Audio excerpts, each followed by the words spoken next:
Seems like load shedding is here to stay, and what can you do? Well, one solution is to go completely off the grid, and that's exactly what Inus Dreckmeyr did. Let's see how. Well, actually, before we do, who would have thought that a high-tech green solution could exist right here in the bush? Well, we've arrived at quite an epic house, and I'm guessing that this is the doorbell.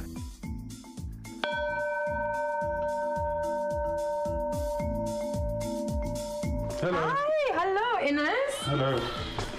Wow, your house is really, really beautiful and so cool inside of here. The heat is crazy. Yeah, hectic out. In Pretoria, definitely. Yeah.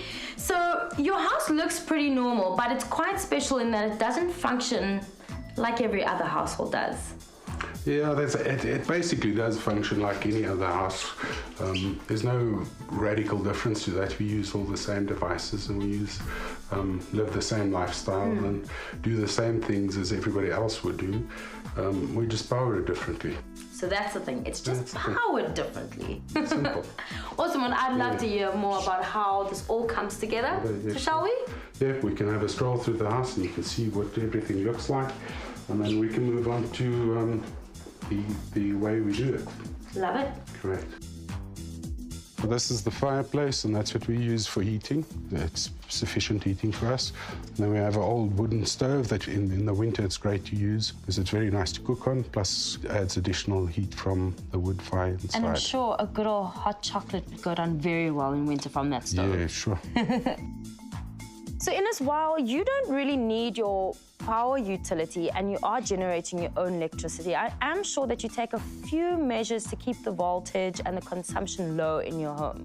What we have is we have multiple levels of lighting that we do. So when you switch on a switch, it would only turn on a certain amount of lights. We have about 370 of these little LED-based lights throughout the house.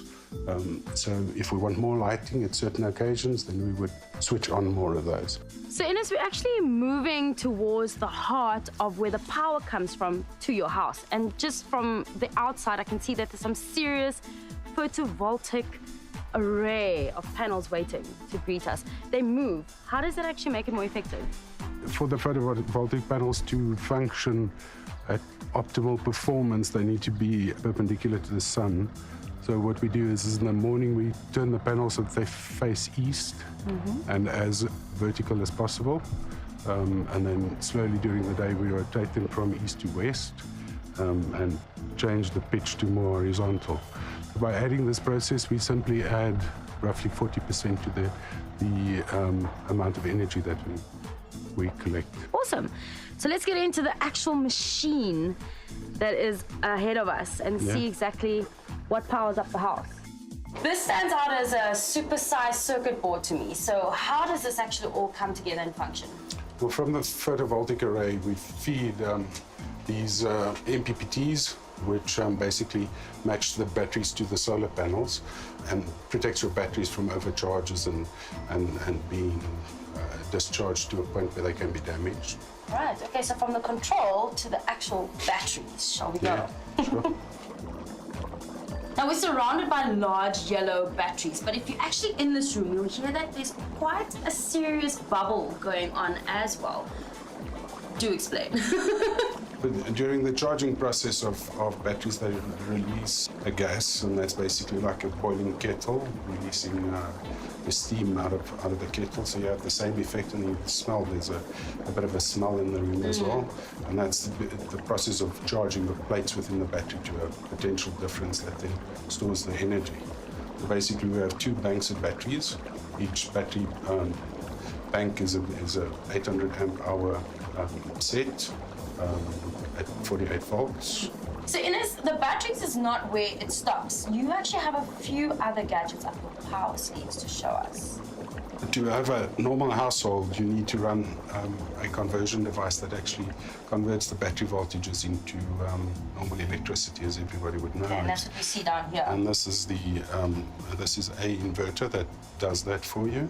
For convenience sake, we simply added in metering devices, which gathers information of what energy we collect and what is consumed, and then the balances are just sent off in an SMS basis. Through the SMS stuff, for instance, with the solar array, when there's a high wind situation, the solar array would go horizontally flat to ensure that there's no wind resistance against that.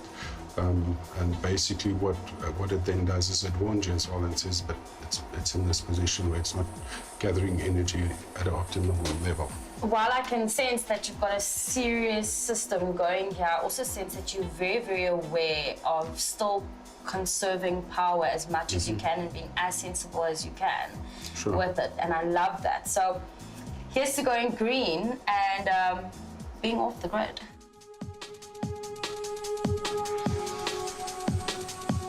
Well, going green is the future and it's here today. You too can do it as low or high-tech as you want it.